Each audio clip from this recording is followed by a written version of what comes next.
Buenos días a todas y a todos. En verdad es un honor muy grande tener la posibilidad de compartir sus días con el profesor Nike Dussel. Ustedes saben muy bien la trayectoria de él en América Latina desde hace muchos años atrás, desde la filosofía de la liberación, sus conceptos de transmodernidad, entre otros, que han sido contribuciones no simplemente para América Latina, sino para el mundo. Perfecto. Es un gusto estar aquí, sobre todo en Quito. Veo un poco de esas montañas. Yo tuve el gusto, a mis 32 años, de dar unos cursos durante 6 años cada semestre en Quito. Pues eran épocas de descubrimientos. Yo venía justo de 10 años de estudiar en Europa y al llegar a una pequeña universidad al norte de Argentina, Resistencia, que de paso el nombre es un tanto problemático, era la resistencia contra los indígenas, ¿no? Pues me llegó una carta de Quito y me dicen, ¿no te parece venir a dar un curso de historia aquí en Quito? Así que estaba aterrizando de Europa y fue para mí una experiencia única porque tenía unos 100 estudiantes de gente que hacía como un reciclaje.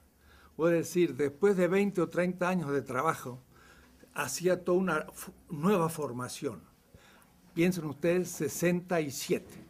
Pues si estamos ante el 68, estamos ante casi de la doctrina de la dependencia. Aquí en Quito hubo un instituto organizado por Monseñor Proaño, que aquí en Quito nacieron ideas de lo que después se va a llamar pensamiento crítico. Creo que es uno de los primeros lugares junto a quizás Río, con el grupo de Brasil, y no había casi otros lugares en América Latina, así que esto a mí me refresca ideas. Y es muy importante ver la historia de esos procesos, pero es interesante como a veces toma uno la obra de un autor de los nuestros, pero los agarra como bloques. No hay que verlos nunca como bloques, sino que hay que ver en la historia de un debate. Y entonces se van entendiendo los temas. Y creo que todo surgió en los años 60. En los años 50 todavía no había intuiciones muy novedosas. Fue en los 60 que comenzaron. Entonces hay cosas que uno por ahí lee del 60 y dice, ¡ay, qué barbaridad que decía en el 60! Pero estaba empezando la temática. Y entonces si uno lo toma como si fuera actual, no tiene sentido. Entonces la cronología es muy importante y es difícil porque las obras a veces están publicadas en 1985, pero fue escrita en el 69. Entonces hay que ver lo que se estaba pensando para entender todos estos procesos.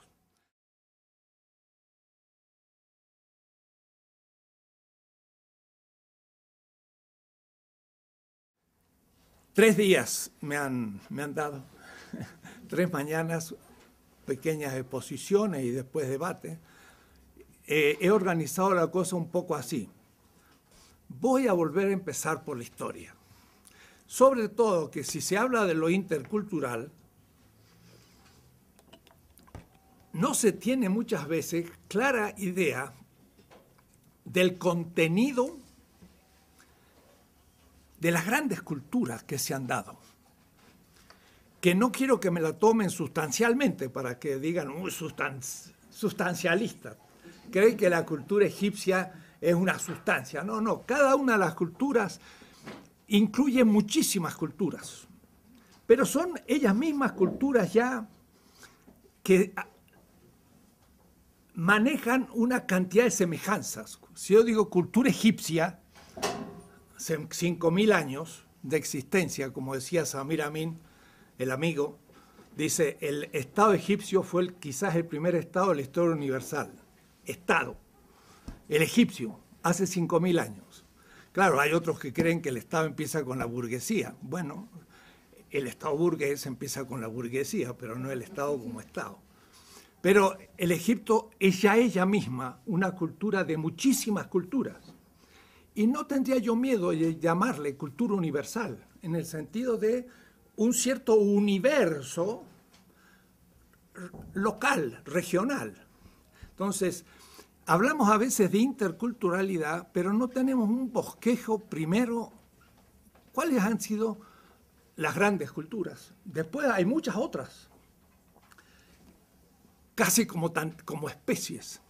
Y como especies animales están desapareciendo ante nuestros ojos, decimos, se desaparecen tantas especies de insectos por día, que son miles. Pues también están desapareciendo culturas todos los días, pequeñas. En la India, en los tribes, hay muchos tipos de culturas. Pero a mí me va a gustar hablar de las grandes, no porque sean las más importantes ni las únicas, pero para tener una idea. Mucho de lo que hemos hecho ha sido una crítica a Hegel. Ya Leopoldo Sea empezó a hacerla, yo mismo empecé también allá. En el 66 tengo un curso, América Latina en la historia, no se escandalicen, en la historia universal. Digo porque algunos dirán, ¿qué es eso de universal? Ya podemos después discutir. Pero en el año 66, pues no estaba mal.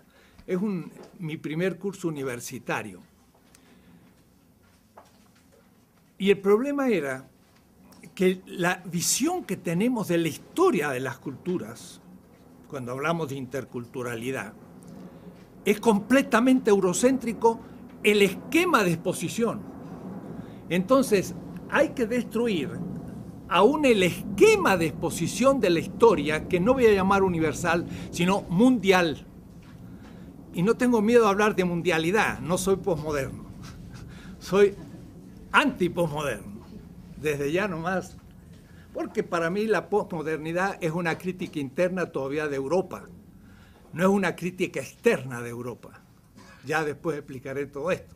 Entonces, yo no le tengo miedo a los pequeños fragmentos, pero cuando Rigoberta Menchú dice, me llamo Rigoberta Menchú y así me nació la conciencia, es un gran discurso, no es un pequeño discurso.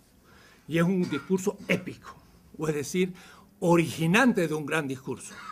Entonces, yo no estoy en contra de los grandes discursos cuando los dicen los oprimidos y los excluidos, que son los únicos que tienen derecho a hacer grandes discursos.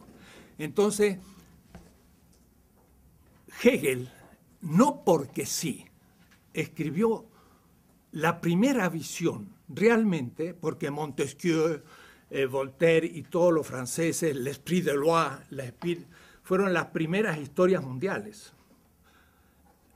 Pero Hegel realmente lo hace de manera más definitiva. ¿Por qué? Porque estuvo justo después del triunfo de la Revolución Industrial. Y como era el triunfo de la Revolución Industrial, Hegel es la primera generación europea que realmente empieza a ver a Europa un poco en el centro, lo cual tampoco, no es así. Cada vez he ido retrasando más el tema. Si la modernidad empieza en 1492, Esa tesis justamente la enseñaba aquí en Quito en 1967.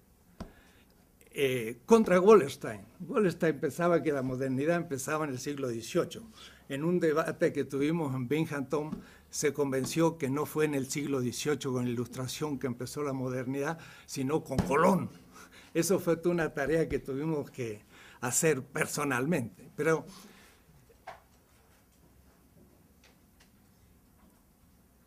yo pensaba que la modernidad empezaba hace 500 años y con ello la centralidad de Europa. Pero de ninguna manera, porque Europa en el 1500 era una cultura todavía completamente periférica. Pensé que era después todavía y que era con la revolución industrial. Y también me vuelvo a convencer de que todavía no. Si ustedes han leído el último libro de Giovanni Arrighi, Adam Smith in Pekín, que de paso es también fruto de debates, dice hasta 1870, a mí lo estoy diciendo, la China producía tanto acero como Estados Unidos y Inglaterra sumados. Acero. Ahora, ¿quién descubrió el acero? Los chinos en el siglo II. Y ellos fueron los que instalaron todo el acero en Inglaterra y en Estados Unidos. Eso lo dice John Hobson, un libro último sobre rehacer la historia no eurocéntricamente. Los que instalan las fábricas de Sheffield en Inglaterra son ingenieros chinos. Le enseñan a los ingleses a hacer el acero. Y son ellos los que hacen la revolución agrícola en Inglaterra, los que proponen el nuevo tipo de arado, el nuevo tipo de hilandería en las máquinas. Todos son de origen chino. Los chinos habían descubierto el papel en el siglo VI, habían descubierto la imprenta en el VIII, imprimían papel moneda en el IX. Y un legado chino llegó en las manos de Eugenio IV a Florencia en 1434. Era una colección de libros impresos sobre tecnología militar, tecnología agrícola, astronomía. Leonardo da Vinci lo único que hizo fue copiar libros chinos. El Renacimiento fue originado en China, el italiano. Entonces, cada vez voy postergando más la centralidad de Europa.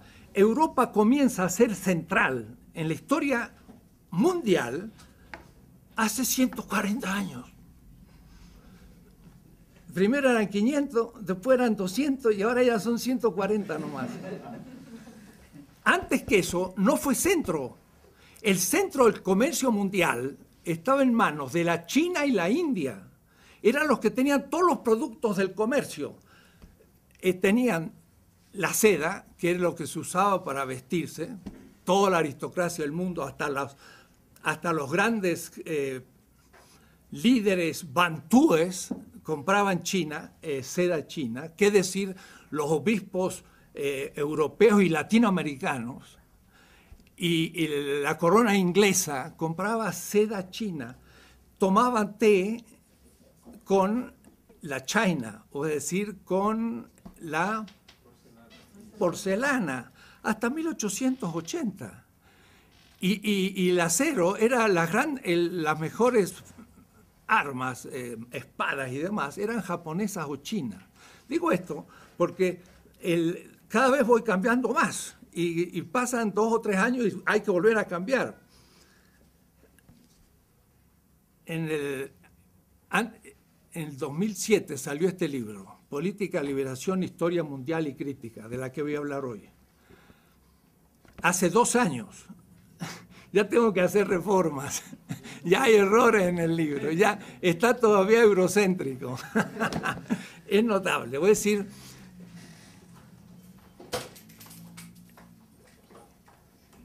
si yo preguntara lo siguiente, ¿quién estudió la historia mundial no con el esquema edad antigua, edad medieval y edad moderna? ¿Quién estudió en otro esquema? Esta pregunta la he hecho en 30 universidades alemanas, Marburg, Berlín, Jena, dando conferencias. Lo he dicho en Delhi, lo he hecho en Manila, lo he hecho en todos los lugares latinoamericanos y nadie me ha levantado la mano. En Kenia, ninguno me levantó la mano. Y si yo les dijera que decir que la historia mundial es la antigüedad, la Edad Media y moderna, es una, lo voy a decir fuerte, estúpida ideología del romanticismo alemán del fin del siglo XVIII, que nunca la humanidad pensó en tal tontera, y si lo seguimos repitiendo, eso es eurocentrismo. Le quiero hacer otra historia, completamente distinta. La Edad Antigua no existe. Me acuerdo un curso que yo daba en la India, en Madurai, y le decía, ¿qué es la Edad Antigua? Entonces decía, sí, bueno, es la edad de los griegos y los romanos. Pero si ustedes hacen un mapa, ¿dónde queda Grecia y Roma? Entonces vamos a hacer el mapa porque hay que verlo en el espacio. Entonces Europa es esto, este es el Mediterráneo, rápido hecho. Esto es el África, la India, el sudeste asiático, más o menos es así. América aquí está todavía al oeste. ¿Por qué? Porque América fue el extremo oriente del extremo oriente. Pero siempre lo estudiamos como contexto del descubrimiento de Colón. Y hablar de descubrimiento es ya un insulto. Fue el comienzo de la invasión del continente. Pero van a ver ustedes que si yo sitúo América donde debo situarla, ya empiezo a ver distintos todas las culturas amerindias. Bueno, Europa es esto. Como ustedes lo ven, no parece ser el centro. Y además es muy pequeña. Entonces, el señor Hegel dice que el Mediterráneo es el centro de la historia universal. No puede serlo. Tiene que ser o el mar de la India o el Pacífico, pero no puede ser el Mediterráneo. El Mediterráneo es un marcito pequeño que fue no más que el centro de una cierta cultura. Entonces ustedes ven la antigüedad. Entonces yo estaba en Madurai y les decía, a ver, los griegos llegaron, sí, la verdad que con Alejandro llegaron casi hasta la India, ¿no? Que sería hoy Pakistán. Pero después tuvieron que retroceder, aunque los seleucidas quedaron durante unos siglos, pero también retrocedieron después porque al fin en la propia Mesopotamia ya no fue griega, sino que fue de nuevo sasánida y se le fue de las manos. Es decir, que a lo más que llegó los griegos fue hasta aquí y luego el Imperio Romano. Para Hegel la China es como la infancia de la humanidad y el espíritu en su libertad de la China pasa a la India, a los medos y a los persas y luego los griegos y luego los romanos. Pero realmente los que son la culminación de la antigüedad son los romanos. Después viene la Edad Media. ¿Media de qué? La media entre la modernidad y la antigüedad, así que en realidad no tiene ningún sentido, está en la mitad. Es el feudalismo. Y hasta el marxista, yo conozco bien a Marx, tengo 4 tomos sobre Marx, se hablaba del feudalismo y el modo asiático, que era un modo feudal. El feudalismo solo existió en Europa y en ninguna parte más del mundo.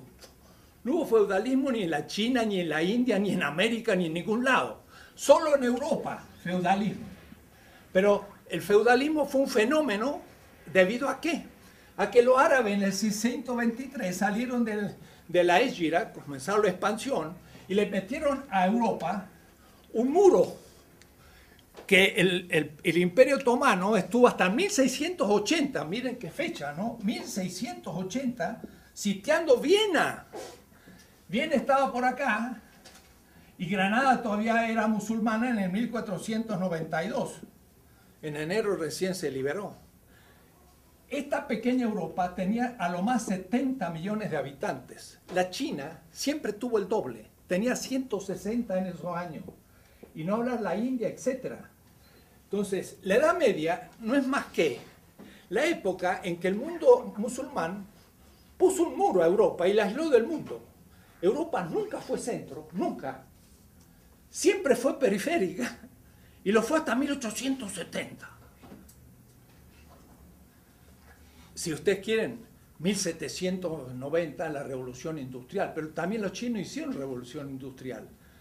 Y luego hubo crisis que hay que mostrar por qué. Estamos recién descubriendo China. Y yo hablo de China porque es un motivo para romper el eurocentrismo. Y el eurocentrismo todavía no lo hemos terminado de romper. Cada 6 meses descubro un aspecto eurocéntrico en mi pensamiento. Y esto hace 20 años. No se termina. Es muy difícil porque está tan metido. Bueno, Edad Media no tiene ningún sentido.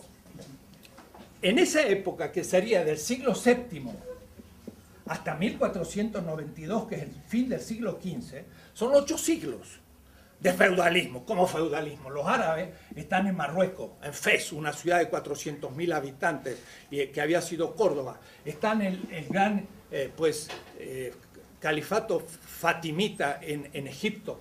Pues Bagdad ha sido ya maltratada por los turcos, pero Bagdad sigue siendo una referencia. Está Bizancio, que va a ser tomada en 1453. Los griegos van a pasar a Italia. Qué extraño, 1456 Ficino comienza la traducción de Platón del griego al latín. El Renacimiento, pues son pobres griegos salidos de la toma de Estambul por los árabes, que también comienzan el Renacimiento. Es decir, el Renacimiento va a ser parte chino y parte bizantino. Los italianos, poco que agregan. Es decir, tampoco la Europa Latina hizo tanto que digamos.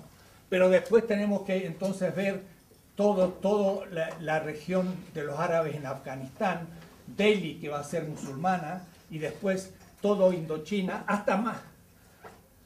Mindanao es musulmana en el 1492.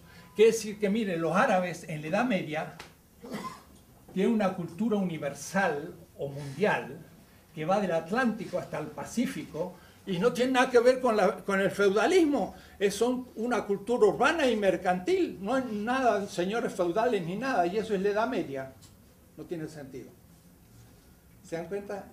No más que para decir rápido cómo hay que empezar a rehacer toda la historia de las culturas de otra manera, para entonces tener una imagen actual desde otro horizonte.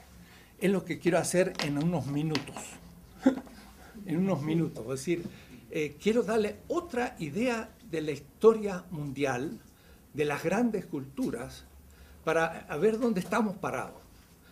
No había pensado hacerlo, pero dije, sería bueno para entender un poco, cuando hablamos diálogo intercultural, el gran diálogo intercultural va a ser con la China, con la India, con las culturas bantúes, las americanas, amerindias, y después la moderna europea y algunas otras, son las grandes. Ahora después, cada una de estas tiene una cantidad interna, porque si hablamos del Incario, pues tenemos los quechos, los aymara y cientos de culturas internas, pero sin embargo fueron de alguna manera unificadas y podemos tener ciertas semejanzas que nos permiten ver diferencias con otras culturas. Hay que debatirlo. ¿Cómo podría ser yo para tener otra visión de la historia mundial que no fuera esta? Yo la voy a dividir en 4 grandes etapas. No nada que ver con la antigüedad, la Edad Media, la Edad Moderna y la contemporánea, nada que ver, sino pensar las cosas de otra manera. Esto lo he explicado en muchas partes, hasta en la India. Y me acuerdo uno que me decía, ahora entiendo la historia de la India. Eso me dijo un joven en un curso, porque él también estudiaba la historia eurocéntrica, entonces no entendía ni la historia de la India. Dice Hegel, la historia va del este hacia el oeste y Europa es el centro y el fin. Der Zentrum und der Ziel der Weltgeschichte. Es el centro y el fin de la historia universal. El este está acá y el oeste está acá. Y la historia va del este hacia el oeste. Por eso que en esa visión, América, que está acá, pues viene después.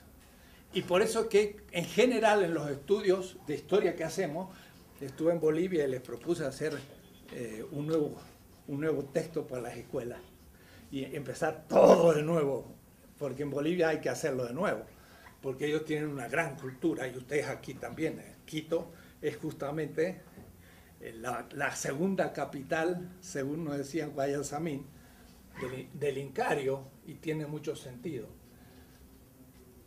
El que se coloque América del otro lado del Atlántico, aquí, al oeste de Europa, es porque el Atlántico fue descubierto en el 1492. Pero había sido el Pacífico el centro de todas nuestras grandes culturas. Van a ver ustedes enseguida. La historia del Neolítico es justo al revés de lo que dice Hegel. El Neolítico, ¿se acuerdan? Era la revolución urbana. La revolución urbana supone dos revoluciones. La agrícola, porque entonces en vez de tener que estar buscando el alimento en cualquier parte, pues junto los mejores vegetales y en un lugar racionalizadamente tengo alimento. Decía Aristóteles, la ciudad surge cuando hay alimento, agricultura. Pero después el segundo, el pastoreo. En vez de estar cazando los animales, agarro los más grandes, gordos, la vaca, tan fea, pero bueno, simpática, pero gordísima. Y ahora puras vacas nomás, y los leones, y las gacelas, y todos los hermosos animales van al zoológico, porque no nos sirven en el sentido no ecológico de la palabra. Agarramos los que más nos sirvieron y eso lo reprodujimos en el pastoreo, y los otros los fuimos matando, y ahora hay que las especies se están terminando, pero la especie de vaca no se termina, porque esa no sirve, ¿no?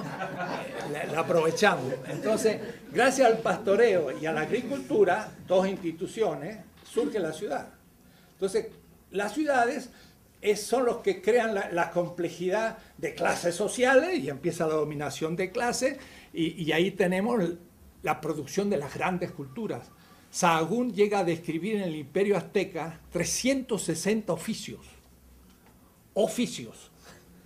En cambio, en un clan nómade, pues hay el cacique y 3 oficios, y todos aprenden los 3 oficios y con eso sabe todo lo que necesita. En el Imperio Azteca había 360 oficios. Había agricultores de distintos tipos, los que hacían los papiros no, los que hacían los grandes amates, los sabios, los sacerdotes, los militares, los comerciantes, 380, es una diversidad fenomenal. Entonces, la historia del Neolítico, ¿cómo empieza? Pues lo que sabemos hasta ahora, y podría cambiarse, sobre todo que siendo el ser humano originario del África, ciertamente, ahí debieron haber hace 40 y 50 y 60 mil años ya aldeas, pero no se han descubierto por ahora. El Homo sapiens tiene apenas 150 mil años, el Homo habilis 4 millones, ¿no? Entonces, de los 4 millones de los primeros seres humanos al Homo sapiens son de 4.000 a 150, ¿no? Debió haber otras culturas antes, pero de todas maneras, por ahora, la que nos recuerda la arqueología nos dice que al sur de Turquía tenemos ciudades ya con culto al toro y todo hace 7.000 años antes de la era común. Es decir, hace 9.000 años ya había ciudades. Pero estas se van corriendo hacia el sur, y justamente al sur de la Mesopotamia, donde fue la guerra de Kuwait. Kuwait es justo la desembocadura del Éufrates y el Tigris, y ahí fueron la confederación más antigua que conocemos de ciudades. En esa guerra última, miren qué notable, Irak hoy destruida por los bárbaros del siglo XXI. Va a pasar la historia el señor Bush. Atila no se le va a comparar. Una cosa horrible lo que ha hecho. Ha destruido a Bagdad, la ciudad más sagrada de la historia casi mundial.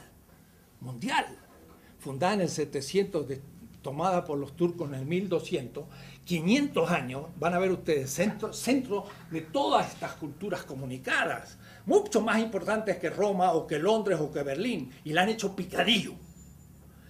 Me encontraba el otro día con una judía y le digo, ¿de dónde viene usted? De Bagdad. Ah, de Bagdad. Pero de Bagdad, de Bagdad. Dice, de verdad. Dice, soy judía del siglo IV. Nosotros hicimos el Talmud y el Mishnah de Bagdad. Y ahora han destruido Bagdad. Nunca más va a resucitar esa ciudad. La han destruido completamente. Una familia que tenía 16 siglos de existencia está ahora nómade en Estados Unidos. Entonces, en esas regiones surgieron las primeras conexiones de las grandes culturas. Yo empiezo mi curso de historia de la política, ¿no? Porque el primer tomo es una historia mundial de la política, para hacer una política de Evo Morales. Porque la clave de toda mi política, son 3 tomos como este, es Evo Morales.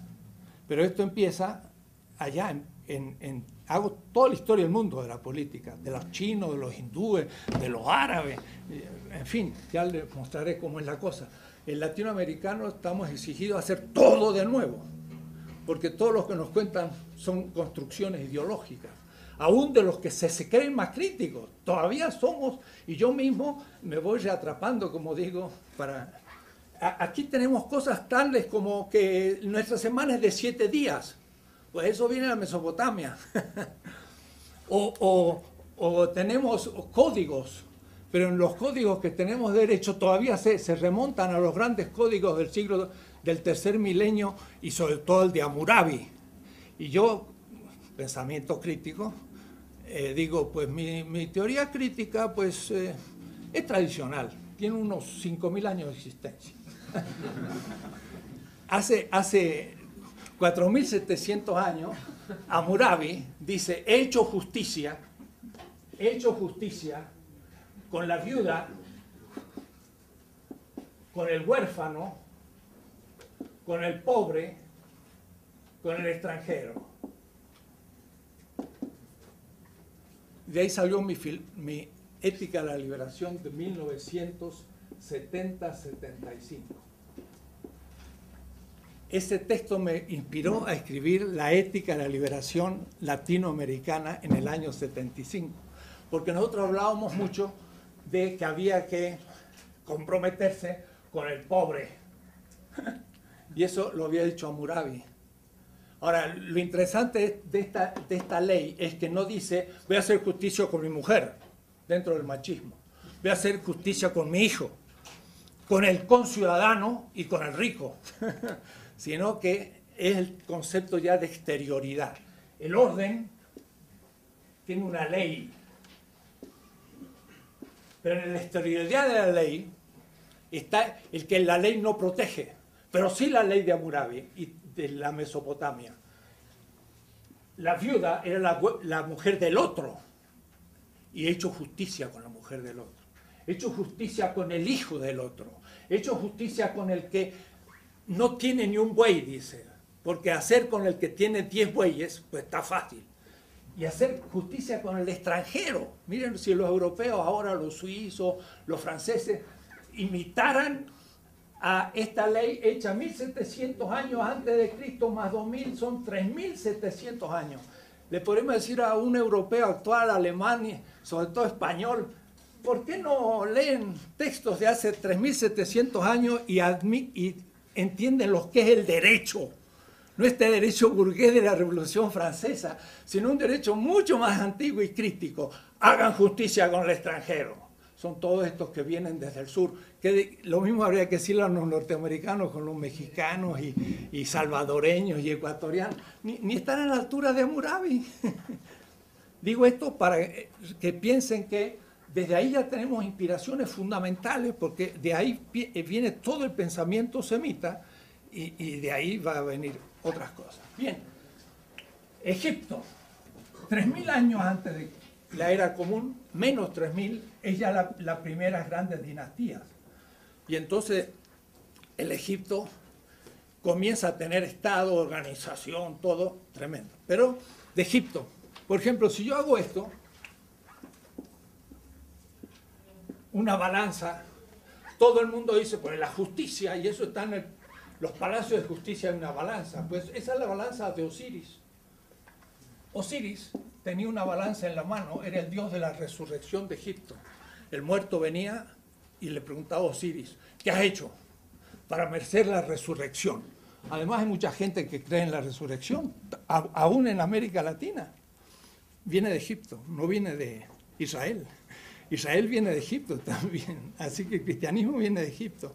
Y entonces, ¿qué le dice el muerto? El muerto le dice a Egipto, he hecho cosas buenas. Y para eso lo tenía apuntado, porque en los sarcófagos y en los textos de las pirámides, los faraones escriben sus actos buenos para el día del juicio de Egipto, de Osiris, en la gran sala de Maat, que bien es el juicio final. El juicio final tampoco es cristiano ni es semita, es egipcio, ¿no? Y entonces el muerto, en el capítulo 125 del libro de los muertos, que es en realidad el libro de la vida, porque es lo que escribían los muertos para no olvidar sus actos buenos cuando venía el juicio. ¿Ves? Como los muchachos que llevan en el examen anotadito todo para no olvidarse, así también los muertos llevan todo anotadito. Y entonces miren en el capítulo 25, dice, ¿qué has hecho de bueno? Dice, he dado pan al hambriento, he dado de beber al sediento, he dado de vestir al desnudo y una barca al peregrino. Entonces, con su nombre y apellido, lo resucita. Con su nombre y apellido, o es decir, individual. Y el señor Charles Taylor, en el Source of the Self, la fuente de la identidad, va a buscar la identidad entre los griegos y no lo encuentra. Si se hubiese tomado un barquito y hubiese llegado a Egipto, entonces, 2500 años antes de Aristóteles, tanto de Aristóteles hasta mí, o es decir, si el Egipto está en el 30 siglos antes de Cristo, y Aristóteles está en el 350, había 2650 años desde los textos de Menfis a Aristóteles. Y de Aristóteles hasta mí hay no más que 2300, es decir, menos. Digo para que tomen proporción. O es decir, que Egipto era para los griegos una cultura más antigua que la griega para mí. Y todos dicen, la filosofía empieza en Grecia. Mentira, empieza en Egipto. Y lo dice Aristóteles, lo dice Platón. Nuestra filosofía empezó en Egipto, lo dicen. Pero von Humboldt, que pasó por aquí también, se inventó después la Universidad de Berlín y la primera tesis de la Universidad de Berlín, la filosofía es griega. Y entonces el helenocentrismo fue el padre, o la madre, como quieran, del eurocentrismo. La filosofía no empezó en Grecia, empezó 3000 años antes. Entonces, tenemos tantos elementos egipcios que hasta $1, a veces cuando voy a Estados Unidos, y aquí como los pobres ecuatorianos están dolarizados, me olvidé hoy, digo, no he cambiado todavía para pagar el desayuno. Dice, no paguen dólares. Es verdad que estoy en Ecuador. En el dólar, miren qué notable, es fantástico. Acá a la izquierda hay una pirámide y arriba hay un ojo. ¿De dónde viene eso? ¿Eh?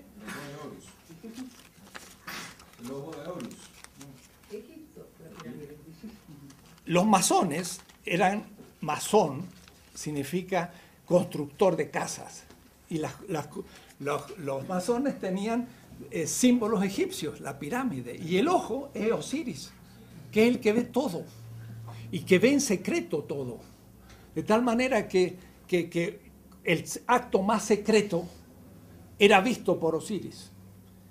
Es la conciencia ética que ya surge. Y además es verse en público en lo más privado. Es la intersubjetividad hecho ética. Es un mito tremendo, el de Osiris. Mucho más importante que el adámico y que el prometeico, que son sus hijos. Pues si estamos en la cultura madre de la cultura del Mediterráneo, Egipto. De ahí va a salir hacia los palestinos, y el hebreo es no más que un dialecto palestino. Mire, si uno le dice eso a los sionistas hoy en Israel, ¿qué tanto hebreo? Si ustedes son un dialecto palestino, tenía razón Arafat, que dijo, yo siempre he estado aquí, nunca me han expulsado. Es verdad, la expulsión de Israel nunca existió. hicieron salir 200 o 300 gente de la élite, los romanos en el año 70, pero el pueblo judío se quedó en Israel. Los judíos de España fueron judíos convertidos bereberes que llegaron a España, nunca habían estado en Israel. Los judíos rusos no eran rusos ni habían estado en Israel, eran cazares que se convirtieron al judaísmo y entraron en Rusia. De tal manera que el argumento sionista de que hay que volver a la tierra, pues nadie había salido y todos los que volvieron nunca habían estado. Esto lo dice un profesor de Tel Aviv. Digo esto para entender todo al revés. Mi clase de hoy es eso. Es poner patas arriba a todo. Y entonces decir, entonces hay que empezar de nuevo. Sí, claro, hay que empezar de nuevo. Es una cosa terrible. La palabra Ta era el gran dios de Egipto. Y por eso que Egipto o Copto es lo mismo. Copto o Egipto significa los adoradores de Ptah, el gran dios egipcio de Memphis. Eso me lo decía un obispo de la primera catarata, estando ahí en Egipto y hablando con la gente, me decía, Egipto y Copto es lo mismo, qué interesante. Y Ptah era el gran dios de Egipto y tenía dos partes, tenía dos momentos. Uno, el corazón, Horus, y otro, la lengua, Toth. Esta lengua es la que se va a transformar en hebreo en la Dabar y entre los griegos en el Logos. O es decir, la razón griega y la palabra creadora, el verbo se hace carne de los hebreos, los dos son el Toth egipcio, que era la palabra de Dios. Para decirles cómo el Egipto es la que produce el pensamiento semita hebreo y el pensamiento griego. Estamos ante el origen. Y esta cultura es negra, bantú. A tal manera que en la tumba de Tutankamón encuentran desde los zapatitos chiquitos que tenía hasta el último zapato. Y de paso no era muy grande, era pequeño Tutankamón, negro. ¿Por qué guardaba todos sus objetos? Porque ustedes van a cualquier tumba en África, en Kenia, en Nigeria, en donde sea, y al muerto se le guarda todas sus cosas, porque cuando resucita tiene que volver a vestirse. O va a estar desnudo el pobre. Entonces, la costumbre de dejar todos los objetos en la tumba es una costumbre bantú, que viene del sur. La gran cultura madre del Mediterráneo es africana. ¿Qué tal? Es interesante, ¿no? Que los negros nunca hicieron nada. ¿Cómo que no? Fueron los maestros del pensamiento egipcio, el pensamiento hebreo, el pensamiento griego, cristiano y musulmán. Nada más. Así que no hay ningún afro, o hay alguno, pero el que sea, que lo reivindique. Egipto. Bueno, si sigo así, me estoy un mes, no estoy un día. Entonces voy a ir más rápido ahora, pero me animo y no puedo dejar de hacer. ¿Ven? Después de esto, ya viene la gran cultura de la India, en el río Indo, que es hoy Pakistán. Sería Mohenjo-Daro, en el Penyab. Fue una gran cultura que recibe el impacto de las invasiones que por Afganistán y Kabul van a venir siempre a la India, porque la India va a tener los Himalayas al norte y los grandes ríos, y por aquí no se puede penetrar. Se penetra por Afganistán siempre, y entonces fueron los arios en indoeuropeo, como Aristos, los mejores, los primeros. Y ahí vienen entonces los Upanishads y todos los grandes textos que van a venir, pero en el siglo XX, recién antes de Cristo. Y después tenemos el primer imperio chino, ya en el año 1000.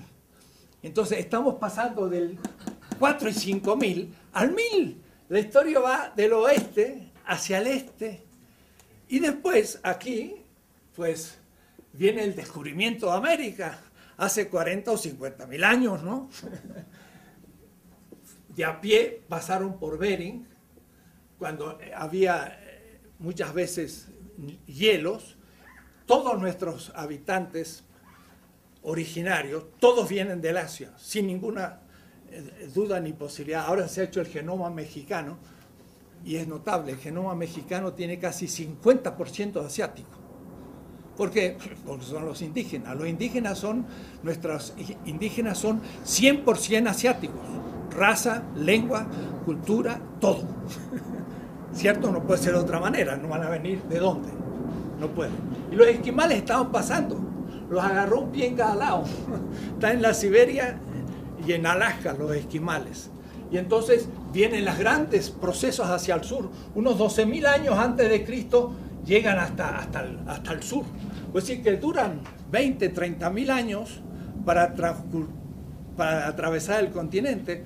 1 kilómetro cada 1.000 años. No es mucho, porque no hay 30.000 kilómetros de acá a acá, y en cambio fueron 20.000 años, fueron bajando, y entonces llegaron al embudo mexicano y todos tuvieron que pasar por ahí. Por eso es tanta cultura que hay en México, tantos grupos distintos, llegan hasta el sur y los tupi guaraní empiezan a volver hacia el Caribe cuando llega la invasión europea, pero hay grandes movimientos de pueblo. Y entonces la gran cultura mesoamericana del 300 al 900, el Teotihuacán, por ejemplo, que es la primer Tula, Enrique Flores Cano muestra que esa inmensa ciudad, una ciudad de más de 100.000 habitantes que existía, las grandes pirámides, fue Tula. No sabíamos lo que era Tula de los toltecas, una ciudad inmensa. Y la cultura maya, del cual en este congreso que ha habido 53 americanistas en México ahora, tuve yo una especie de revelación de un maya, del cual hablaré después porque me pareció extraordinario y además va justo en la hipótesis de la transmodernidad, van a ver ustedes después. Y nuestra gran cultura del Incario, también en la misma época, el Tiahuanacu, es también clásica, de tal manera que aquí estamos en el primer milenio después de Cristo. No es que haya habido una relación directa, pero pasamos del sexto milenio al primero. Las grandes culturas neolíticas fueron hacia el este, señor Hegel, justo al revés de lo que usted pensaba, ¿no? Sin contacto directo. Ahora, el centro de estas culturas fue el Pacífico, de las nuestras. Y para un ejemplo pequeño, los mapuches de Chile, a su cacique le llamaban el toqui. Caupolicán fue un toqui. Y este era elegido para luchar contra los enemigos, por ejemplo, contra los españoles. Y por eso que los mapuches han resistido y resistido toda la época colonial y casi hasta hoy.